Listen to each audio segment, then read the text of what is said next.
Every club. Every day. The Global Sports Podcast Network. Well, doesn't that just put the tin hat on it on this weekend? None of my bloody buttons on my computer are working when I'm clicking on them. They're giving me a 5-second time delay, which is a little bit like the way Newcastle's football brains were working yesterday. Not that I'm going to try and show my hand as to how I thought Toon performed in Crystal Palace 1, Newcastle United 1. That's what we're here to review. I'm joined by my two lovely black and white buddies, Mr. Kevin Esther. Hi, Kev. You all right, Iain? That's an interesting start for the listeners, that one. But, I mean, you're right. It does kind of sum up how the weekend went. And also the lovely ginger ninja herself, Joanne Ayres. How are you, Joanne? Hi, I'm good. I'm looking forward to this one, I'll be honest. Yeah, let's go. I haven't been drinking. It might sound, in comparison to my other podcasts, as if I have, but I haven't, I promise. Right. Yesterday, Newcastle went down to try and right the wrongs of a very, very disappointing home performance against West Ham, against another struggling London side. Probably picked the best possible team that he could pick. Only Sven Botman out injured. I'm not sure there's anybody else out injured who would have got ahead of anyone in that team. And played a 1-1 draw with Crystal Palace. That sounds like it might have been a tough battle and grit was shown and that we got a good point away from home. However, Crystal Palace had 16 shots. Newcastle didn't register a single shot. Apparently there's one in the stats which was a blocked shot, but I can't remember seeing it. I know that we scored our goal by virtue of the Crystal Palace centre-half, Mark Gahey. It was a nice move. It was the only inspired 5 seconds out of the whole hour and a half, in my view.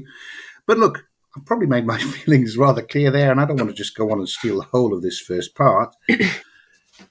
Joanne, how do you think the match went? I was kind of hoping you would start with Kev. I was waiting for his kind of impassioned, more positive slant. I know. But well, yeah. I'm concerned. I'm concerned if I start with Kev. That we might be through to the end of the podcast before you get a chance to speak. So I've started with you. I'll Joanne. say my little 2 pennies worth, and he can go on his. Why don't you? It's fine. Yeah, exactly what you've just said about the goal. It was beautifully worked. It was straight from the training ground, and I've watched it back a few times, and it was lovely to see. And I did joke at the time that Gahey was just, trying to get off the mark for his potential future club. However, like you said, that kind of did become the only real positive and jokey kind of time.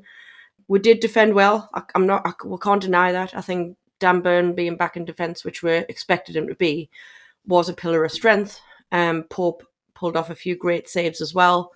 But if I'm honest, that's where the kind of fear then comes in as well. The fact that they had to do that and the fact that we could have lost by so many. And I know we didn't because of the defence. But if I'm honest, I don't even want to talk about what they could have done. My concern is our lack of going forward was horrific, to put it lightly. And like you said, it was one blocked shot, which I don't remember either. So who even had that shot, I'm not sure. So to me, nothing much changed from West Ham in that sense. Apart from the defensive display, brilliant, but nothing going forward. And that needs to be looked upon.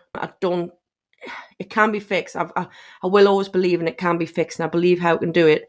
However, it needs to happen soon, because it's almost like the players, they almost look like they're lacking confidence, is the best way I can describe it. This is me just trying to put my relatively sensible hat on and not just be full-blown angry at them, which at times I've felt. But I don't know what's wrong with them at the minute, but there's something very wrong going forward, and there needs to be a fix put in place. And that, if I'm honest, is probably all I've got to say. I'd rather Kev just go on his tangent now. Kevin, you've got a tangent to go on. How did you think the game went, mate? I'm not as doom and gloom as 99% of a fan base, which is not a shock. What is it? Michael calls me a happy capper, and I am. Look, don't get me wrong. Joe has made some fantastic points. We weren't great going forward, and I mean, that's an understatement actually, that we weren't great going forward. We were hopeless going forward, really. But I still stand by that we've actually went away to Crystal Palace. We've picked up a point. Yes, Palace aren't in a good position, but we didn't play well. And there's no there's no right to play well in every single game in the Premier League. If the league this year doesn't tell you that, when you look at Man City, I think 7 games now without a win. You look at Villa, haven't won since October 22nd. So there is no just divine right to go and play well in every game, and we didn't play well, but we still came away with a point. I thought actually we defended quite well, even though I know they did have some big chances, and Munoz should have put that first one away. I think most of us on this podcast would have finished that one, but they didn't put it away. And you look at Newcastle v West Ham, if you want to combine that, and we had some fantastic chances against West Ham. Isak had 2. Willock had a really good chance. Gordon hit one at the goalkeeper. And you could easily have said, well, actually, let's work it the other way. Let's do what Newcastle fans are doing right now. Well, if we scored all them against West Ham, we would have won 4-2. But we didn't. We lost 2-0, and that was a poor performance as well. But look, it's not good. We still got a point. We didn't play well, and we've picked up a point. I thought there was a bit of grit. I thought there was a bit of fight, and I thought we did defend well. Not much of it to say in good in terms of a performance, and I think Joe has a point there. I'm more angry at some of the players than I am Eddie Howe or management or whatever. Like, I don't get why they are just all of a sudden, well, we'll rock up and, that'll be enough. It's not enough. We need some fresh faces in, and we need to give the likes of Gordon, Isak, a hell of a scare in terms of, look, nobody's bigger than the club. If you stop performing, you can say goodbye to your big move, and you can also, we'll just get someone in to replace you. So, yeah, I am angry at the players.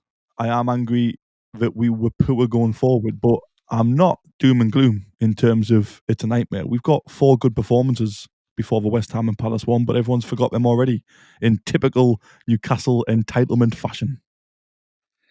Well, Kevin, I know you've got a point about entitlement, and I know Eddie says in every press conference there's no easy games in the Premier League. There isn't. There's not. Some are easier than others.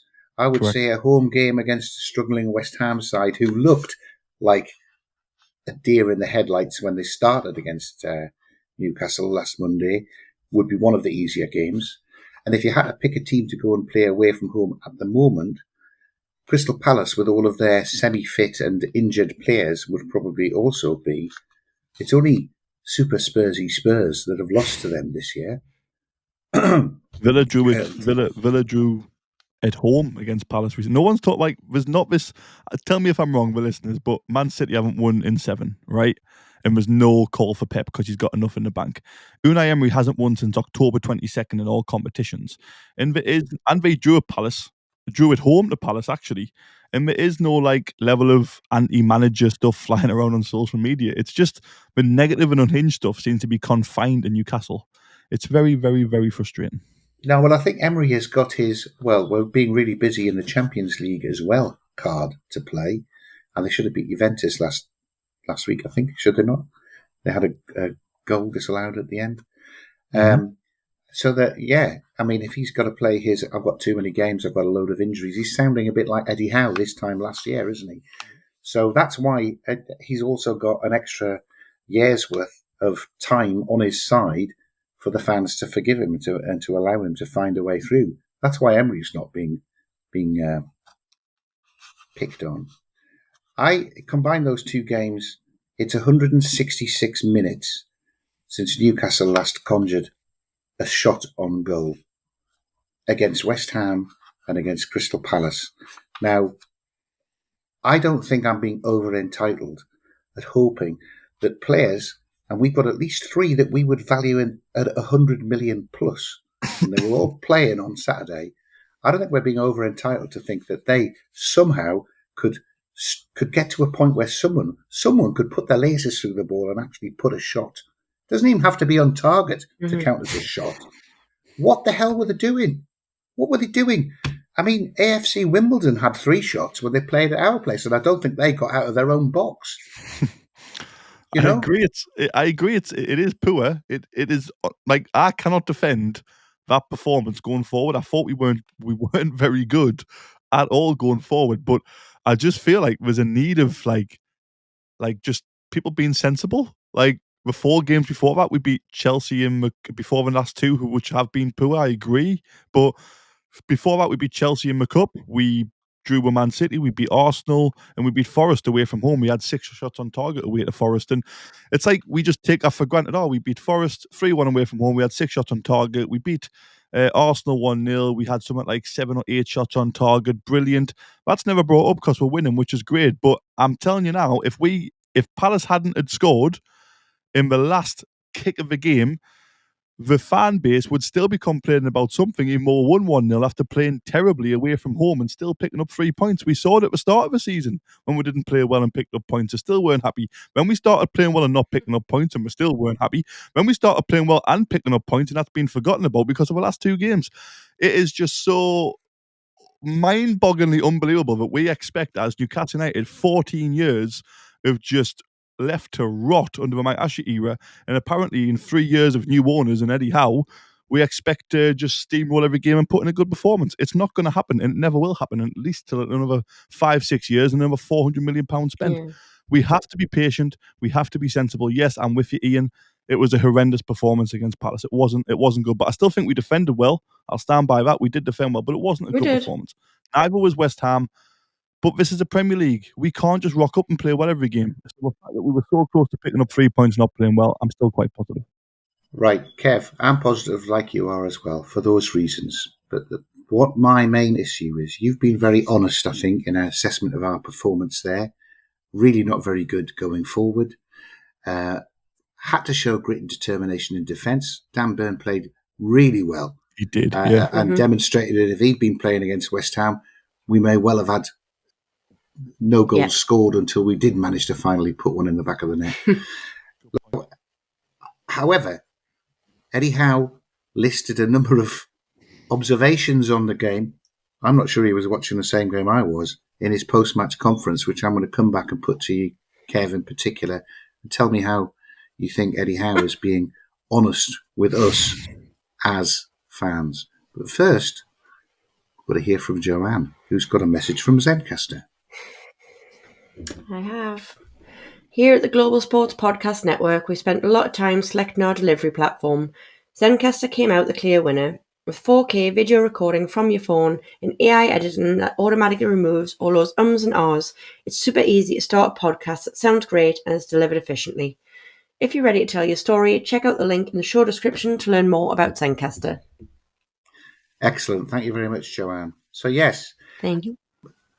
I was frustrated after watching yesterday's game. I mean, I would have loved it if we'd won 1-0.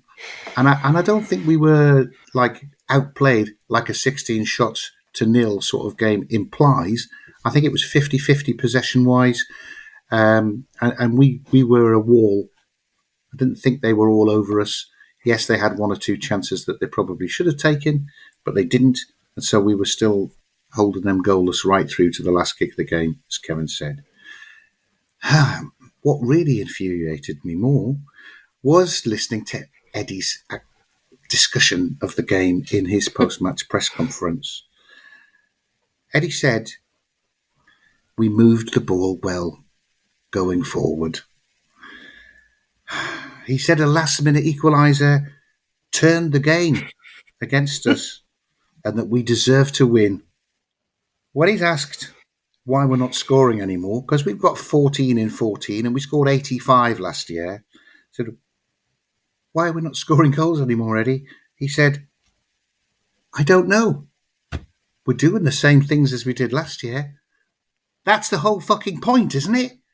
Teams know exactly how we're going to approach the game. They know exactly what to do. We've got to change it. Now, I know he couldn't change it by bringing 2 or 3 players in the summer.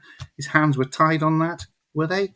I mean, we had 70 million to throw at Gay, apparently. And we bought Asula, even though he could sit on the bench. And Eddie says in his post-match press conference, "I can't bring Callum Wilson on, and I haven't got another attacking option on the bench.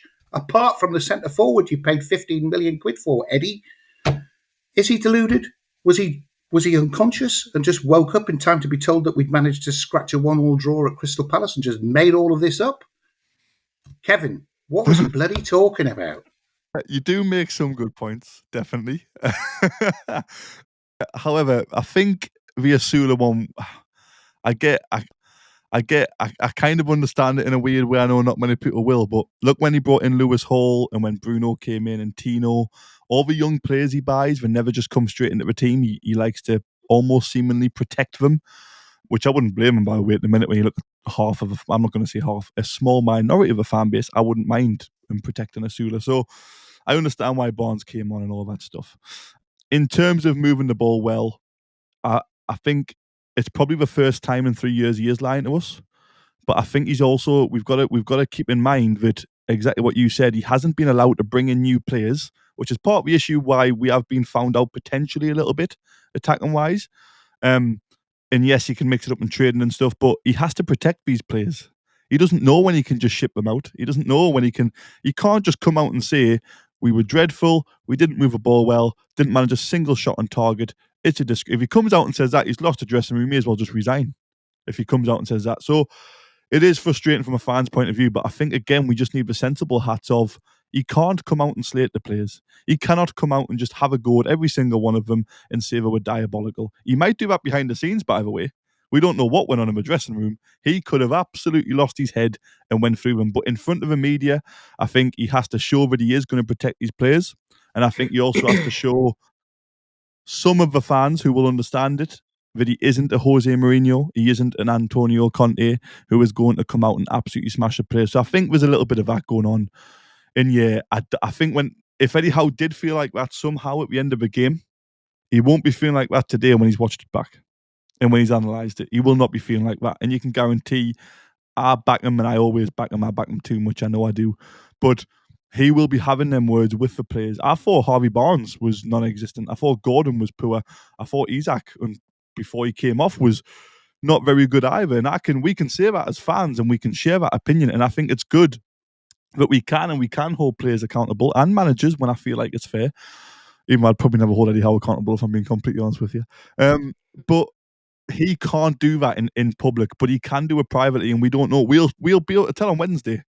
When we come out on Wednesday and how we're moving the ball and how we are attacking them at home on Wednesday night, we will see if Eddie Howe genuinely thought that we moved the ball well, because we'll either be dead at them, high intensity, the players will want to prove a point and make it up to Eddie, or we will be a little bit slow and lethargic. And if that's the case, then I will come back to you, Iain, and I will say maybe he did think we moved the ball well, but he's probably just protecting these players. He knows it wasn't a good performance.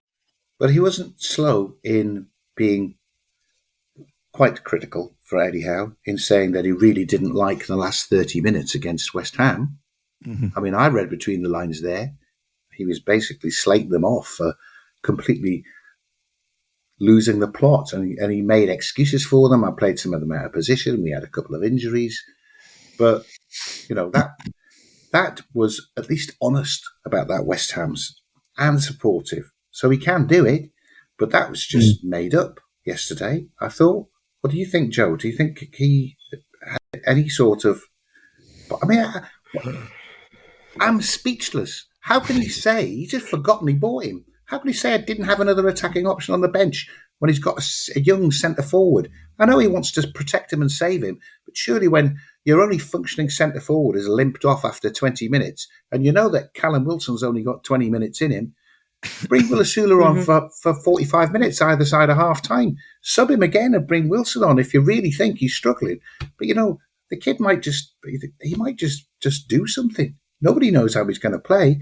I've been quite impressed with how fast and how strong and how willing a runner he is on the few times we have seen him.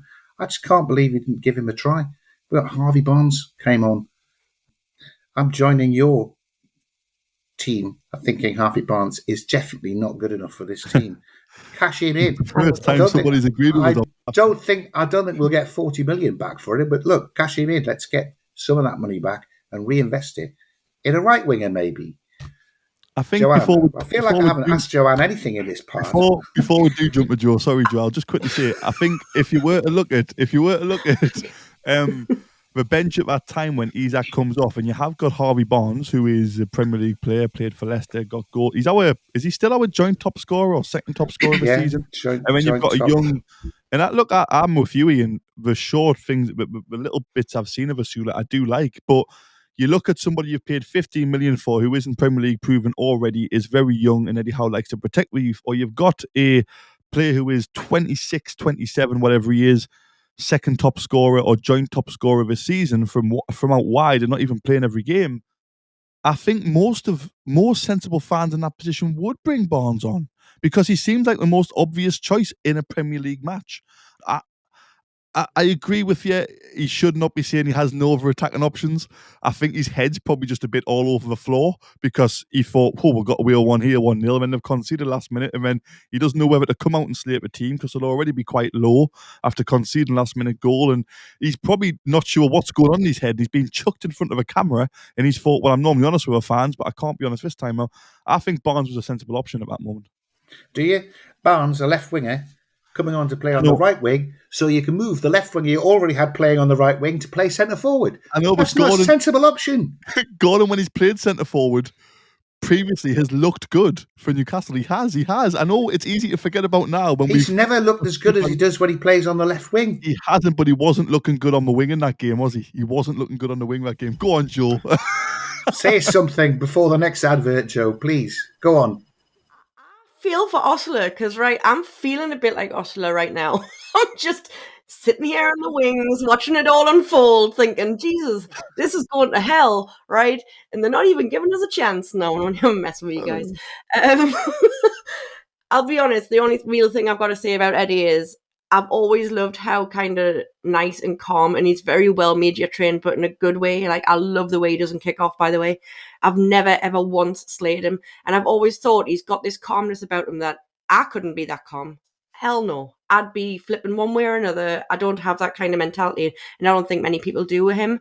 But I did not appreciate him pretty much lying. And that's the first time, like Kev said, in 3 years, that it felt like he'd almost lied to us in a sense, didn't it? Because just, you don't have to slate them, right? I would never expect Eddie, because you're right, he will never come out and totally slag off the guys and be like, oh, he was shocking, whatever.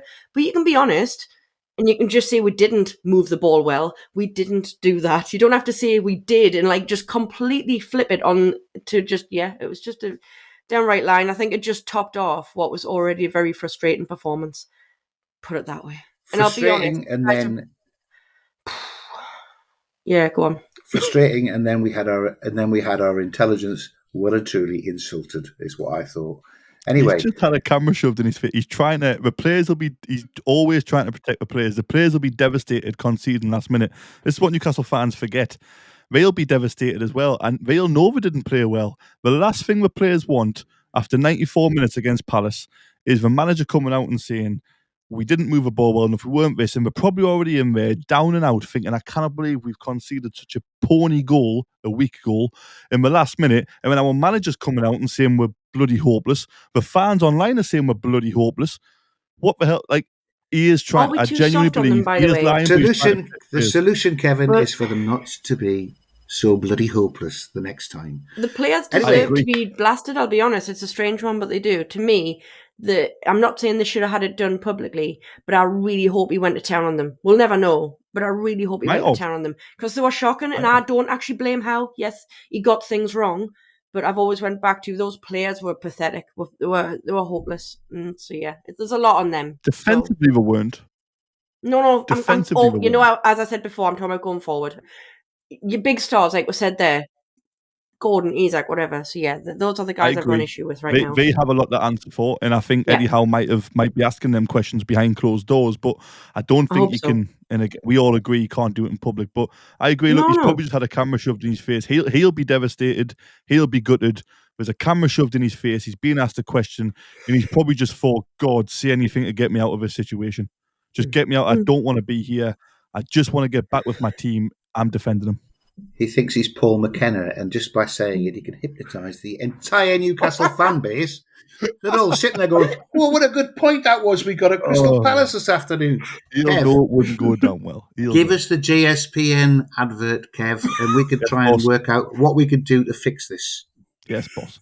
This podcast is part of a global sports podcast network, the only network bringing you exclusive daily news and views on your Premier League team, the Premier League, women's football and fantasy football. The unique listener experience that puts fans first, bringing you the very latest breaking news from your team. Subscribe wherever you get your podcasts and make us your first listen every day. Global Sports Podcast Network, every club, every day. Excellent. Thank you, Kevin. Right, I put down for part 3. What changes do we make to fix this? Are there changes he can make to fix it? Is he going to say, "Oh, we just have to do a lot more on the training ground," like the big training week that they just had to try and fix the West Ham game at Crystal Palace? Joe, are there changes you would make? Are there players that aren't in there that we think could come in and actually make a difference? Well, you pointed out right at the start, which you were bang on, and this is a scary point. He did play his strongest team. He did. Realistically, if we're talking about players on paper here, he played his strongest team. So if I'm about to swap people out, I'm going to swap people out for people that are technically weaker, technically people that we in the past have said, oh, we don't want them to play. But if I'm honest, I'm going to call for my boy Murphy to come back, right? So he's coming on the right. Gordon will be out on the left, but he needs to give his head a wobble. Isaac needs to do something with his... I probably can't say what I want to say here, you see, is the problem. I wouldn't play Gordon or Isaac. If you're going down that route, Joe, I agree with you. If you go down that route, I don't think you should. I think you're making a great point, but I don't think Gordon just get... This is the problem. If Gordon just gets in, he's going to walk around thinking it doesn't matter what I do. I'm not going to get dropped. But the problem we've got is then Barnes would be on... No, it's fine, because then Barnes would be on the left, but then we've just made the point that Barnes has been playing poorly. Honestly, Murphy on the left and put Miggy on the right. Murphy on the left. Could be interesting. They can't do that. We're playing Liverpool next. So he's going to pick the... He's not going to do it against Liverpool. Tell them they've got a one chance. And you know what these high-paid charlatans are going to do? They're probably going to go and beat Liverpool the same way as they came from playing absolutely pathetically against Chelsea and then destroyed Chelsea and Arsenal at the end of that same week. They'll turn up on Wednesday. They'll do that. They will. They'll do that, and then go and lose at Brentford and draw 0-0 at home with Leicester because that's. I'm sticking some bets on me. I don't know how we fix this. How do we fix it? I think Trips needs to be in. I agree. Livramento was shocking. Trippier is playing. If Trippier is playing, at least we've got one person we know that can knock a cross in. Well, speaking of the defence, actually, yeah, Tino was poor. He was the worst one in the defence, I think. He was. I was screaming for Trips to come on, but he didn't. I think what Joe said about dropping the so-called big attacking players. If PSR hadn't handcuffed us and chopped our leg off, we would be able to do that. We'd be able to have almost a second team come in, and it keeps Isaac and Gordon out for 3 or 4 games because we've got these world-class superstars coming in we can just bring in when people aren't playing well. I would agree, but this is another reason why, and Iain asked a great question, as he always does, how do we fix this? We fix it by sticking together. We fix it by staying united. We fix it by keeping them core values as a supporter and as a team and as a manager, which we had 3 years ago when the takeover happened and we had so much hope. We stick together. Now, I agree, I'd love to drop the players, but again, you've both made an excellent point. He's not going to bring in Murphy and Almiron on the wing and bench Barnes, Gordon and Isaac against Liverpool. It's not going to happen because we don't have the squad depth to do that. So we have to show up Wednesday night. We have to do our part and bring all the positivity and all the fantastic atmosphere like we normally do on them nights. And we need to have trust in Eddie Howe, someone who hasn't really steered us wrong in terms of the journey so far. Yes, look, West Ham, he got things wrong. I think he went a little bit too desperate too early. And I don't know if he did get anything wrong. he got the post-match conference wrong. But in terms of team selection, like we spoke about, we don't. So let's hope he does bring Trippier back in. And then it is almost your typical team. I'd love to see Wilson start if he's ready. He gives us something so different as a number 9. He really does. And I know people like to make the thing about him not being fit and he'll be injured again. But when he is fit and he is firing, he's so dangerous. But yeah, we need to stick together. I agree that Trippier and Wilson have got a big part to play on Wednesday night. What I'm missing, and I know these players have got 2 ways of playing, and this is why I think they will come back on Wednesday night. Intensity is meant to be our identity. That's what got us out of relegation trouble. That's what drove us up to finish 4th and qualify for the Champions League. And for me, intensity is our identity when we're playing somebody else aspiring to be in the top 6 most of the time, but not against anybody else. And that's when we need it most. That will blow teams away. Agree. Absolutely blow teams away. Could you see Wan-Bissaka and forget the other fullback's name. Can you see them coping with being put under that sort of pressure? I can't. I agree. I've said it on this podcast a couple of times. Our attitude against not the weaker teams, but the teams where the players almost like, well, if we show up, it'll be enough. We have had that attitude. Now, again, it's something I know. Well, I don't know because I don't know them that well, but I believe as a fan, Eddie Howe will be talking about that and will be discussing that and will be having to go at them behind closed doors. Rightfully, we shouldn't see that. The press definitely shouldn't see that because that'll ruin a club. But look, we've got to remember, exactly like we mentioned before, Joe made a great point. I wish we could drop some of the so-called superstars, but PSR has done that 14 years of neglect from our previous owner, which we've all of a sudden forgotten about. That stops us from doing what we want to do in this situation. So until that moment, until we spend another 300, 400 million or whenever we're allowed, we need to stick together and we need to remain sensible and we need to back with players. Look, Eddie Howe got it wrong against West Ham, I believe. He went too desperate too early. Palace, I actually think we defended well, but the players going forward have a lot to answer for. And that's it as far as I'm concerned. We move on, we go forward, and we come together for the next game. And hopefully I'm sat on the next pod saying, told you all, we beat Liverpool. We're really good again, I promise. But that's the wonderful thing about football, and it's the wonderful thing about the Premier League. We're not the only team this year who have been inconsistent. It's just part of a wonderful league and the wonderful sport we follow. I think we have been consistent, Kev. Consistently inadequate. Apart from one or two games. Yeah, we have. We haven't been intense. You can think of a draw against City. We're going into Liverpool in the same situation we were when we went into City. So I'm hoping that they pull it around like they did when they played City. We'll win. Of course, we'll win. I think, as I said to Joe, we were quite pleased with that draw against City. But of course, they've lost the next 6 in the Premier League. So we started that. That was us. I said that, Iain. We started it. We started the demise of City. Onwards and upwards. We're going. Toodle pip. How are you, lads?